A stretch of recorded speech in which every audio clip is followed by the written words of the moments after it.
অনেক দিন ওয়েট করার পরে আমার মাম্মামের পার্সেল চলে এসেছে। এই পার্সেলে কী আছে ওটা দেখার জন্য পুরো ভিডিওটা দেখতে হবে।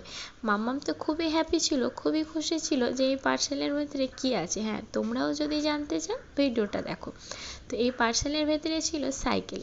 বেশ কিছুদিন হয়ে গেছিলো, আমার মেয়ে তার পাপাকে বলেছিল যে পাপা এই সাইকেলটা আমার চাই।